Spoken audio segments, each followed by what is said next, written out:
Hello, Rob Watson here with, John Costa. and what are we doing? Where are we? Tell us. We are in the basement gallery of Leicester's Adult Education Centre on Beaver Street. The old library actually used to be the old Central Lending Library, and we are sitting here in the music section, but it's now actually fitted out as a basement gallery. And what's on? So I put on regular exhibitions here. Did a doc photo recently, which had 13 photographers, I think. And what we've done this time, we've put something on called Doc Space. So it's mixed media for mixed media artists. So we've got crochet, drawing, we've got painting, we've got dream squares, parents in prison, we've got mental health and wellness, we've got neurodiversity, we've got Ukrainian stuff, and just people, a lot of people for the first time actually having their own exhibit. For me, I think people should be encouraged, if they've got the courage to be on display. It's not my job to curate what they put up. It's good for them, and we've put it all together for 3 weeks, leading into the Saturday Heritage Fair this coming Saturday. So what dates are the exhibition open? So it's on till the 17th of October, which is a Friday. So another 2 weeks. Another week. So this is the end of the second week, and it's great because obviously you've got all the service users coming in that are making use of the Adult Education Centre programme as well, so they get to engage with it as well. And for the first time I reached out to the Remit group that they've got here for people with learning difficulties and challenges and stuff. Well, look, you do a fantastic exhibition, why don't you get someone who's interested in putting their stuff on display into my exhibition? And it's, why have you only got your own? Why aren't you part of something that's quite open for people to be able to come and be quite inclusive and stuff? So I think for me that's what I was really excited about. So. And then this is leading into the Saturday Heritage Fair. So this Saturday between 10 and 3, I arranged for the whole building to be open because it's not normally open on a Saturday. And so we've got the cafe in its own right, the old library cafe, and then in the library cafe area I think we've got 5 radio stations that are present. There's yourself with Soar Sound, Radio Leah, we've got Satsang Radio coming down as well, a new one called Impact Radio, which are part of something that came out of something that Lesroy's involved in as well. So the old radio station that he was involved in that was in Braunston and stuff. So we're looking for people that have been involved in that and what it was called and stuff. So that'll be good to have that there in one area. We've got an audio alcove, which is cool, and then we've got an Afghan language cafe with an Afghan journalist who's showing an 8-minute documentary that he's made about living in a kind of a hotel. A lot of the stuff that's on the news now, this has been made in one in Manchester, so it's quite topical. And also there's going to be some bread, Afghan food, coffee, and a bit of a conversation working with Anita Barrand, who's been on our podcast before, from the University of Leicester's Centre for Ethnic Health and Research, which is fantastic. They're supporting that. Then down here, I think we've got about 5 or 6 different workshops, scrapbooking, museum in a box, heritage key rings.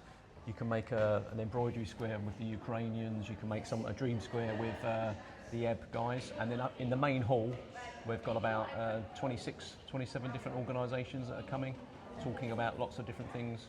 See, for me, I think it's really logical. You look on social media and there's lots of people going about, the Cora's decision, the City Council's Cora's decision about, knocking that down, and there's been a whole campaign that the Leicester Civic Society has been leading. If you've got a question about it, well, come and talk to the Leicester Civic Society. They're here on a stall. You have a conversation about, is that the end? Are you going to appeal? What can you do? How do I get involved? So we seem to think now that because it's on Facebook or on social media, that's the only way you can do it, whereas something like a heritage fair allows you to have a conversation with someone about something that you're really passionate about, or bring along a bag of photos or an item that you've got, which is, what is this? What does it mean? Why is it in my family? Who can I donate it to? Does it have any value? And we want to capture these conversations on Soar Sound and play them out. Well, yeah, I mean, because at the end of the day, it's about that. People go, it's low-level storytelling. Well, why does it have to be low-level? Maybe that is actually the genuine story. And this is the difference, I think. The mainstream media and the way the media operates at the moment, it's either, sensationalist headlines, bit clickbait-driven, and all that sort of stuff. But, when you get beyond those things, is there any actual information in there about the subject or where it came from. You know, why are we friends with these people? Why don't we like these people? Why have we fought 3 wars against these people? Where's the understanding? Well, it comes from people's involvement. And it's that, I always say it's that thing of the media is really good at telling us what we should care about. We're interested in how we can help people use media to care for their communities, their families, their social groups. Yeah, and so it's just come along and have a conversation. You know, if you've got a story to tell, come along. You know, hunt me down, come and find you, and just say to people, listen, you know, who do I talk to about this? How do I get this project going? There's 5 of us. How do we represent our own community? We've got some friends coming from Cardiff.